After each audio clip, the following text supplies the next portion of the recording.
I discovered my wife's secret obsession was destroying our family, and when I realized what she was really hiding from our son, everything I thought I knew about our marriage crumbled. 12 years ago, I bought my wife what I thought was just a simple piglet mascot from IKEA, thinking it would make her smile, maybe sit on our dresser for a few months before being forgotten like most impulse purchases. Instead, I watched this innocent toy become the center of her entire world, consuming her thoughts, dictating her daily routine, and creating an invisible barrier between her and everyone else in our family, including our young son who just wanted his mother's attention. She would panic, genuinely panic with flushed cheeks and rapid breathing, if the piglet went missing for even a few minutes, searching frantically through every room, every closet, every corner of our house until she found it again. 3 years ago, I made the mistake of buying her another mascot, this time from a cartoon called Bluey, thinking maybe having 2 comfort objects would ease her anxiety, but instead it doubled her obsessive behavior.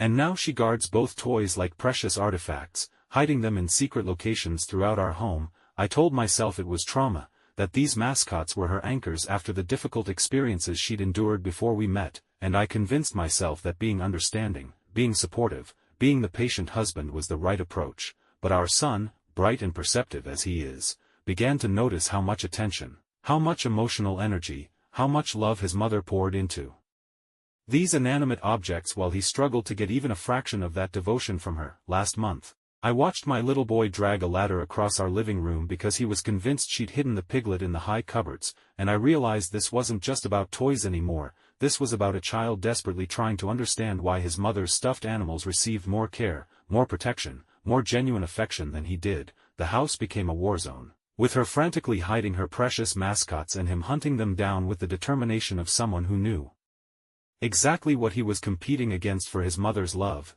I tried everything I could think of. Bought him his own piglet, his own Bluey toy, hoping to redirect his obsession, but he looked at me with those knowing eyes and said the words that shattered my heart. I don't want new ones, Daddy, I want the ones Mommy loves. We even pretended to throw the mascots away, staging an elaborate charade where we accidentally put them in the garbage. But he saw right through our deception and continued his relentless search because he understood something I was too blind to see. The breaking point came last week when I found my wife sleeping in our guest room, clutching both mascots to her chest while our son stood in the hallway crying, asking why Mommy loved her toys more than him, and I realized I'd been enabling a woman who had chosen stuffed animals over her own child. She screams at him when he approaches our bedroom, treats him like a threat to her precious collection, and I've watched my bright, exceptional boy develop an obsession not with toys, but with trying to earn the love his mother freely gives to fabric and stuffing. Now I'm sitting here, wondering how I let this go on for so long,